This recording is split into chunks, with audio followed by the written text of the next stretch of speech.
Yun, hey, what's up? Good morning, guys. So, mapapansin nyo, iba na naman yung laro na dinownload ko ngayon. No? Ito is Run Mobile The Masterclass. Actually, matagal na tong inano ng dev. Pero ngayon ko lang siya i-share sa inyo. Yung unang post ko kasi nito, pa lang, walkthrough pa lang yun nun, tsaka medyo lag pa siya nun. Ngayon smooth na siya, guys. So tingnan nyo, level 17 na nga ako, no? Parang 2 to 3 hours ko pa lang yata siya nilalaro, level 17. Tapos syempre hindi ka makakapagpa-level ng mabilis dito kapag wala kang party. So possible nandun sila lahat sa may sa dito, sports league. Nandun yung mga yan nagpapa-level. Kanina may party ako, guys, no? So anyway, bago tayo mag-start, kung hindi ka pa nakasubscribe sa channel ko, baka naman. And huwag mo kalimutang mag-like at saka mag-hit ng notification bell.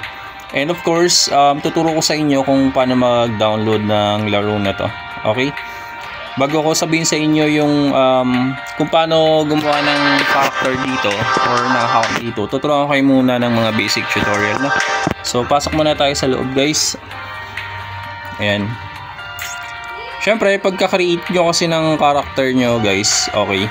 So, anyway, unahin ko na pala yung guys, yung application nitong Run Mobile The Masterclass.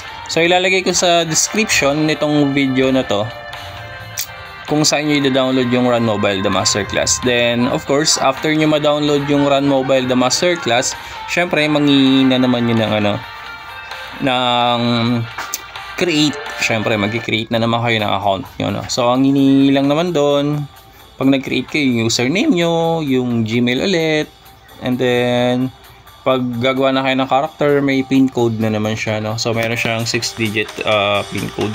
Yung hindi nyo makakalimutan kasi sa character nyo, kasi once na makalimutan nyo, hindi nyo ma-open yung character nyo. Okay? So ganito, tuturuan kayo ng mga basic, no? Kung baguhan pa lang kayo dito sa Run Mobile, or kung dati na kayo naglalaro sa PC, tuturo ko pa rin sa inyo yung tips dito sa mobile kasi medyo iba na yung pinipindot-pindot sa mobile, di ba? Unlike sa PC, di ba, may mga click-click lang, di ba? So dito sa Run Mobile The Masterclass, once na nakapag-create ka na ng character mo, dito ka mapupunta sa loob ng MC. Nasa SG ako, guys, no, sa MC, no. So punta ka kagad dito kay Student Director. May papakita ko sa inyo, di ba? So kung gagawin nyo, since hindi nyo pa, wala pa kayong idea kung paano makausap ko, i-click nyo, pwedeng double click, okay? Pwedeng double click. Pero usually, pag mahina yung connection mo, delay yung double click, di ba? Minsan delay. Pag mahina yung connection mo, I highly recommend na maganda yung connection nyo dito para smooth yung gameplay nyo, no? Since hindi naman ganun kataas yung graphics neto, baka nga kahit mababa siguro yung chipset na mobile phone, kayang-kayang laruin to. Okay? I'm not so sure kasi medyo mataas yung chipset ng phone natin. So yan, pumunta tayo kay Student Director. Mapapansin nyo dito sa baba sa tabi ng message, kahit hindi nyo na siya i-double click, guys, automatic may lalabas na exclamation point, di ba? Mapapansin nyo, yan. Ito yung exclamation point, yan. So dito yung unang-una yung magiging quest. Pagka-create nyo na character, punta kayo kay Student Director, click nyo yung ibibigay nyo dyan na quest. Tapos punta kay college representative, ka dito, mag-register ka dito, yan. Kay college representative, student registration. Yan. Tapos after nyan, punta ka dun sa sa instructor mo. Sa halimbawa, archer ka, archer instructor, may quest. Another quest yun na nakalagay dito sa Yan. Ay, actually tapos ko na yun, no? And then of course, after mo dyan, labas ka na kasi bago mo makuha yung mga ibibigay na rewards sa'yo is kailangan mo munang ma-hit yung level 13. Okay? So paglabas mo, actually kahit hindi ka na bumalik dun sa loob, pagkakausap mo sa college representative, kasi meron dito sa labas na mga na mga instructor, andito siya sa malapit sa may entrance lang. Okay, papakita ko sa inyo, no? Then, yung scroll ng level 7 up to 27 ata, I'm not so sure. yung scroll ng level 7 up to 27 mabibili mo sa instructor mo. Okay, ito yung sa ETC. Yan na. Yan. Yan, dito mabibili mo siya.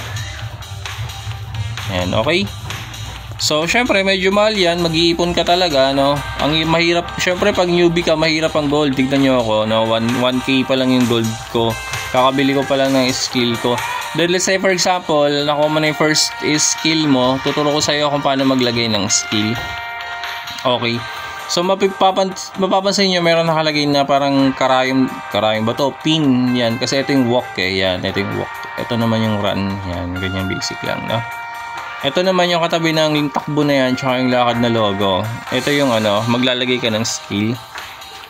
So yan, papalitan mo lang, tap to change. Dahil may shockwave na ako, yan, lalagay mo shockwave, di ba? Tapos since wala, meron na akong ano, blood, ang inuna kasi yung shockwave and then yung blood blast, no? Since wala pa akong scroll, wala pa tayong pamblim, mag-iipon ulit tayo, di ba guys? Yan, so ganun lang ka-basic maglagay ng skill. Pindutin mo lang yung pin, tapos tap to change, automatic makikita mo na yung skill doon na pwede mong ilagay. So, a lot more easier na lang siya, no? Yan, shockwave. O, di ba? May shockwave na tayo, guys. O, di ba? Pwede na tayong mag-AOE. Makakapag-ano na tayo. Makakapag-pa-level na tayo, guys. Yan. So, yun lang, guys. Huwag nyo kalimutang i-download yung link nasa description ng video na to, guys, no? Tapos, update nyo ako kung may problem sa link na binigay ko. Pero walang problem niya kasi kada-download ko lang niya nito kanina. Actually ngayon lang, almost 3 hours. 3 hours pa lang. So 3 hours, almost 3 hours pa lang ako naglalaro. Para mga ganun, 2 to 3 hours pa lang ako naglalaro nito. Kumbaga pag download ko kanina, trinay ko na agad siya. Kasi mamaya busy na naman tayo. 9:22 AM. So 10 AM maalis na naman tayo. Yan. Kaya hindi na ako masyado nakakapaglaro, guys. So share na lang ako sa inyo ng mga games na pwede nyong laruin na maganda. Ito is open trade, pero ngayon naka-disable pa yung trade. I'm not so sure if OBT pa rin to, no? Pero tingin ko itong OBT na to yung magiging application mismo ng Run Mobile The Masterclass. Napakaraming player, guys. Sobra. Sa channel 1 pa lang to ng SG Campus, maraming players dito. Yung iba siguro tulog pa. Yan, napakaraming players dito, guys. Paano pa sa ibang school, di ba? Yun. So, yun lang, guys. Thank you so much. Kung bago ka pa lang sa channel ko, huwag niyo kalimutan mag-like, mag-comment, mag-subscribe, and mag-hit ng notification bell. Okay? Salamat. Have a great day.